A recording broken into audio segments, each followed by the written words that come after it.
Momo, Chinki, Chinese जैसा नाम दे दिया गया भारत के उस बेटे को जिसका नाम था एंजल चकमा, जिसके पिता बीएसएफ के जवान रहते हुए भारत की सरहदों की रक्षा कर रहे थे। लेकिन अफसोस, जिस भारत की रक्षा करने के लिए वे अपना सारा जीवन गुजार दिए, आज उसी भारत के लोगों ने उनके ही बेटे को मौत के घाट उतार दिया, ऐसे कारण के लिए जिसके लिए वह कभी जिम्मेदार था भी नहीं। दरअसल भारत की विभिन्न टोपोग्राफी की वजह से हमारे देश में विभिन्नता है। जी हाँ, वही विभिन्नता जिस पर हमारा देश नाज करता है, अपना गुणगान करता है। हमारे देश के नॉर्थ ईस्ट रीजन के लोगों की शरीर की बनावट देश के विभिन्न भाग के लोगों से थोड़ा डिफरेंट होता है, जैसे उनके कद, काठी, आँख की बनावट और भाषा देश के बाकी अदर रीजन से थोड़े अलग होते हैं।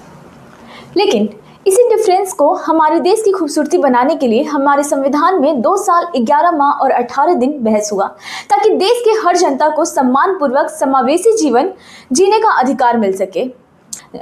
संविधान का अनुच्छेद 15 जो किसी भी नागरिक के साथ उसके धर्म, जाति, रेस, जन्म और सेक्स के आधार पर भेदभाव करने की मनाही देता है। लेकिन चकमा के मामले में भेदभाव तो छोटी बात है, इससे नस्लीयता के आधार पर उसका जान तक ले लिया गया। चकमा अपने परिवार और देश के भविष्य का सपना पूरा करने के लिए एमबीए की पढ़ाई करने के लिए देहरादून आए थे।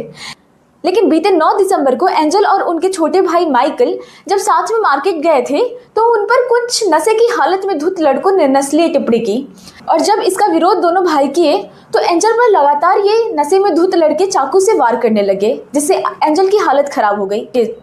एंजल को तुरंत हॉस्पिटल में भर्ती कराया गया, लेकिन दुख की बात है कि 17 दिनों के बाद एंजल की अस्पताल में ही मृत्यु हो गई। आप जानते हैं मृत्यु के पहले एंजल का अंतिम वाक्य क्या था? वो वाक्य था, मैं भारतीय हूँ। इसके बाद नॉर्थ ईस्ट के लोगों में जनाक्रोश भर गया है। लोग पोस्टर नारा के साथ सड़क पर आ रहे हैं।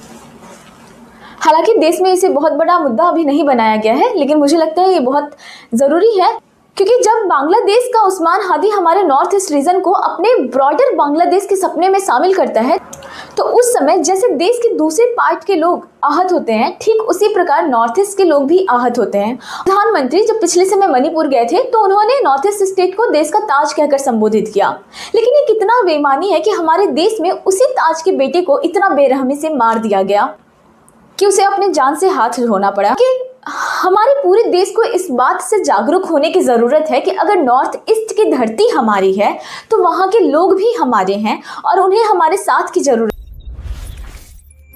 The Masla Media.